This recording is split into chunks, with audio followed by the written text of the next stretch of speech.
La saison 2025-2026 de Com avance tranquillement sous les radars, mais l'équipe de Cesc Fabregas évolue en Serie A. Après une promotion et une saison de maintien, la campagne de cette année en Serie A montre un projet structuré, un projet de performance. Fabregas a imposé son modèle de jeu basé sur la possession, un contre-pressing agressif et une utilisation intelligente de l'espace de jeu. Aujourd'hui, avec tous ces éléments, Com arrive à rivaliser avec les équipes les plus établies de Serie A. Statistiquement, il figure dans les équipes les plus fortes de la Serie A, ce qui reflète une équipe qui gère le tempo plutôt que de réagir. Évidemment, ce sera accompagné de data qui montreront certaines limites du projet de Com, ce qui souligne l'écart qu'il y a encore entre Com et les équipes les plus établies de Serie A. Bon, dans un premier temps, regardons ce qui se passe en termes de points et de points attendus. Com compte 34 points pour l'instant en Serie A, et leur total attendu est de 34,3 points, donc ils sont très proches du nombre de points qu'ils sont censés avoir.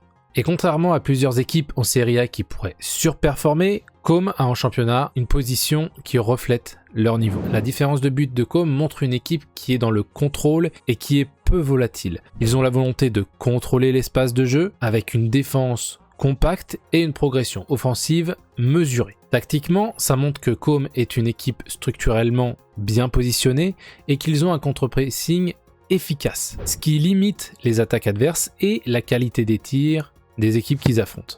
Contrairement à des équipes comme la Fiorentina ou l'Hellas Vérone, dont les points attendus par exemple dépassent largement leur rendement réel. Avec une possession de balle de 60,9%, Com est l'équipe la plus dominante en possession en Serie A. Ils arrivent notamment à dépasser des poids lourds comme l'Inter, la Juve ou le Milan. En effet, la circulation du ballon de l'équipe de Com est une circulation patiente. On ne cherche pas à se précipiter dans les occasions, on cherche à construire, à développer du jeu et à garder le ballon. Ils ont aussi une forte capacité à résister à la pression adverse, tout en se sortant de situations par la passe plutôt que par le dribble. Les adversaires sont contraints de défendre sur des longues séquences, et défendre sur des longues séquences, ça limite forcément les transitions de l'adversaire et également le volume de tir. Et la domination spatiale de Com est tout aussi révélatrice. Comme l'illustre cette carte, les zones de contrôle, il privilégie tout l'axe du terrain. En effet, tactiquement, les deux défenseurs centraux n'hésitent pas à glisser dans les demi-espaces pour proposer du jeu et étirer horizontalement la première ligne de pressing. Et ça, c'est renforcé par deux arrières latéraux qui montent excessivement, non pas pour attaquer immédiatement, mais pour solliciter les ailiers adverses qui soient excentrés et empêcher le fait d'avoir une grosse pression dans l'axe du terrain.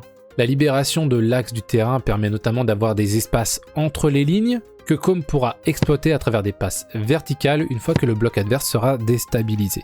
Et ça reflète exactement la volonté de Fabregas. C'est contrôler l'espace d'abord et ensuite la possession. Accompagné de cette phase de possession, il y a aussi un contre-pressing qui est plus qu'efficace. L'indicateur que vous avez sous les yeux est le plus clair et le plus détaillé pour évaluer en fait le contre-pressing d'une équipe. En effet, l'équipe de Fabregas a le meilleur score de PPDA du championnat avec 7,96 après 20 matchs de Serie A. Et donc Com aujourd'hui figure comme une équipe qui a un meilleur pressing que des équipes comme la Roma ou comme l'Inter qui sont des équipes de référence en Italie. Et cette intensité défensive dans le contre-pressing n'est pas faite dans le volume avec beaucoup de courses, mais encore une fois, une intelligence structurelle de position. Fabregas compte sur le contrôle spatial et le timing collectif de ses joueurs. Et plutôt que de maintenir une pression élevée constamment pour essayer de récupérer le ballon, Fabregas privilégie un bloc central, compact et qui accélère à certains moments situationnels. Lorsque le ballon est forcé sur l'espace extérieur, l'ailier presse immédiatement de manière agressive et tout de suite accompagné du défenseur qui se trouve derrière lui.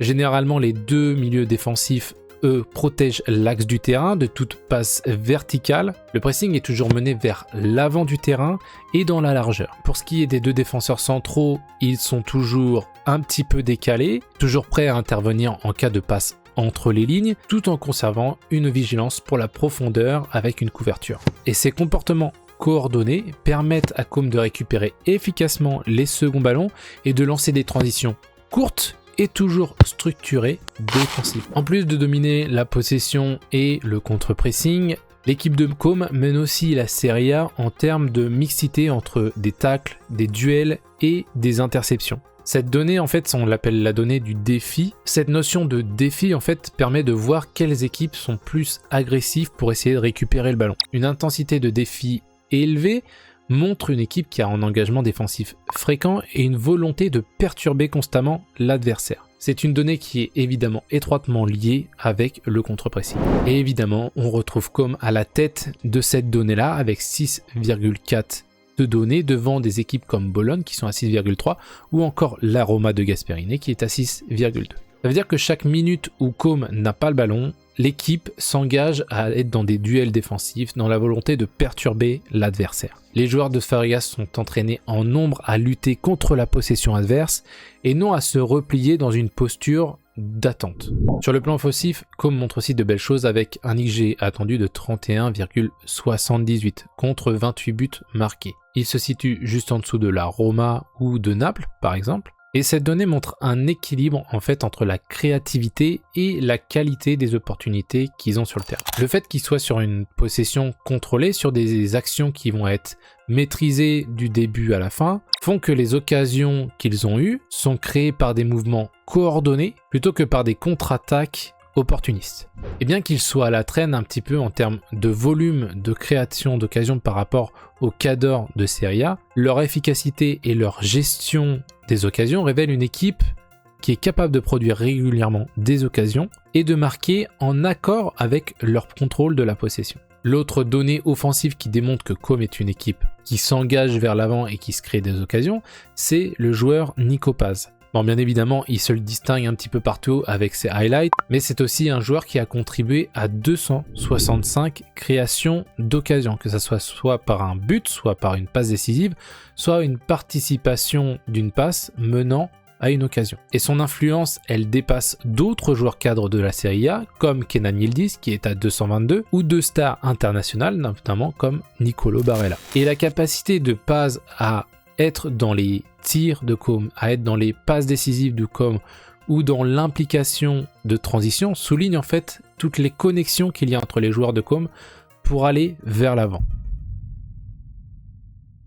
Pour conclure, la capacité de l'équipe de Com à dominer l'espace, à contrôler l'espace et à exécuter un pressing discipliné et intensif s'est traduit par des résultats qui sont constants et qui reflètent de près les résultats attendus par le club. Défensivement, leur intensité de défi et leur faible PPDA reflètent un engagement qui est proactif, une conscience de l'espace qu'ils doivent défendre et évidemment une discipline collective entre chaque joueur sur le terrain. Offensivement, la construction est structurée, le jeu de position est patient. Les contributions des joueurs clés comme Nico Paz leur ont permis de créer des occasions sans dépendre excessivement d'un génie technique. Bien que des limites subsistent encore sur la création d'occasions et sur l'espace dans le dernier tiers du terrain, Com progresse dans son développement qui est plutôt durable et axé sur un processus de développement pour aller chercher une compétition européenne à la fin de l'année.